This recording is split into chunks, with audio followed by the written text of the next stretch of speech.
Yes, once again, dear Ugandans, would you be shocked if I try to explain to you why the Ugandan economy is in this shape, why leaders act like so, why the business class, sports, and everywhere we see them in such a state?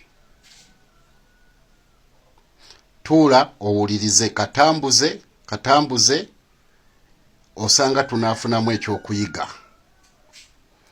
First, you can't train a kid from grade 1, that's P1, to the university that to attain your success, you have to work upon it alone. Kyentegeeza toyinza kusomesa mwana okuva mu P1 paka ku university mbu okufuna success mu bulamu oyina kuyimirirawo wekka. Such systems were embedded in our education system, so that explains why we are in such a state. How? Toyinza kutraininga mwana okuva mu P1 n'agasajja agakulu agali mu university agakola masters, doctorates, mbu okufuna success mbulamu oyina kutuula wekka ebibuuzo. Bw'otambula mu mawanga oba bw'osoma ku system eziri mu mawanga agakulaakulanye, there is nothing like individual success.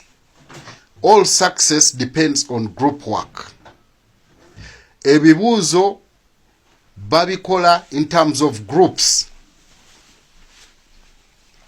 we baba batambulira mu masomo gaabwe. Naye wano ewaffe buli kibuuzo kyokola oyina kuba wekka, buli omu ng'atunuulidde enkoona ya munne, nga muliko ne ba invigilators, takukkiriza na kuweta ku nsingo. Yet we know it very well. Mbuno, united we stand and divided we fall. Ekyo creating all kinds of leaders in every sect of life nga bakola boka. Ekyo ne kireeta embeera gye twandiise selfishness mu byobukulembeze ne mu business, dictatorship, ne kireeta ne enkola gye twandiise envy eri oyo asuumusa okusinga. Ate mu politics ne kikola bulala nnyo. Ne tulaba omuntu nga bamuwadde office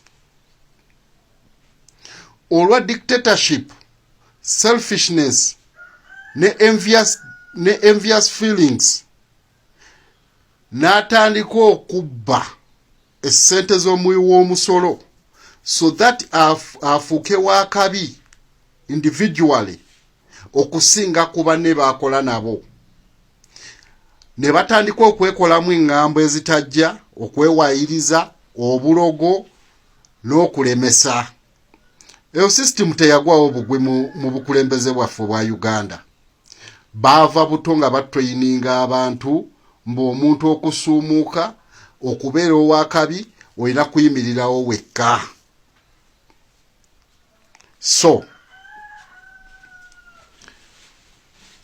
lwaki Uganda tetweyongera mu maaso? Eyo system kasita bagitusomesa ate ne tugyesiga nnyo mu psychology kye bayita mental engineering. If I may explain or if I may define, mental engineering is the science of detecting and controlling human behavior. Kyanaku emyaka egyo gyonna buli mukulembeze gwe tufuna ng'alinga yasoma nga ddala ali deep into this colonial masters system of education bye bakola tebijja. Ekyo kyexplaininga lwaki abakulembeze abatasomye nnyo bakola ebiyamba amawanga gaabwe. For example, General Idi Amin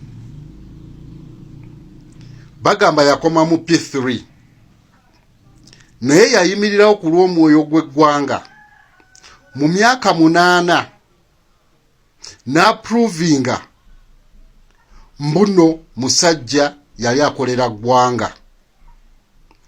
Ensonga eriemu kuba system teyamuyingira nnyo ey'abazungu gye batulekera eraga obugunjufu n'okutegeera kw'omuntu.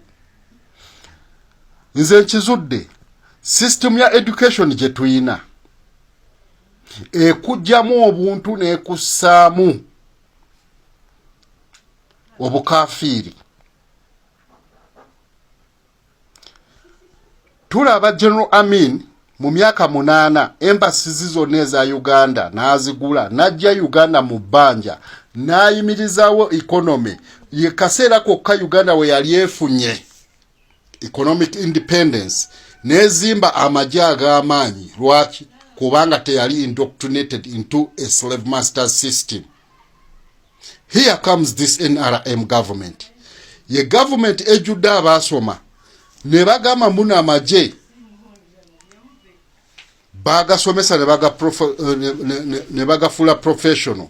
Naye tulaba mu nkola ye government actize so badly nga teina kyegaseko wabula okumalawo ne bali abataasoma bye batonda. Kikulaga lwaki bakabaka baffe abaaliwo bazimba eggwanga ne bakola amateeka okusinziira ku magezi gaabwe amazaale nga bagagasse. Eno system yajjawo enkola eya group economics. Tewali ggwanga lisumuuseemu mu economics mu byenfuna nga industries zonna manufacturing industries nga tebaziyimiriddeemu nga groups. In other words, kugulamu migabo. Eno system ecreatingawo embeera ey'obuteesigangana. Olaba takwesiga nga mukyasoma naddala mukola ebibuuzo. Eno system creatingawo the worst type of competition ekulembeddwamu omutima ogw'obutaagaliza. Competition ennungi naye is the competition healthy? Eno competition eyaffe gye batucreatingirawo nga tuli indoctrinated into the system through our slave masters education system ye creatingawo gap engazi ennyo wakati w'abantu abatali mu offices ezikulembera eggwanga ne bannansi oba n'abo abakulembera eggwanga. Tukuze tutya okugimalawo? We have to scrap this education system tutandike okutraininga abaana baffe abato abaliddawo group economics, group leadership, group everything. Ekyo kitondawo obumu. Naye kati wano kikulaga system egendereddwamu kutonda banagwano bamaamire, or they should rub their testicles kubano abatali banagwano. Bwe tutandika okulowooza bwe tuti I expect okucreatinga eggwanga ery'emirembe eddungi eri abo abaliddawo ku lwa Katonda n'ensi yange.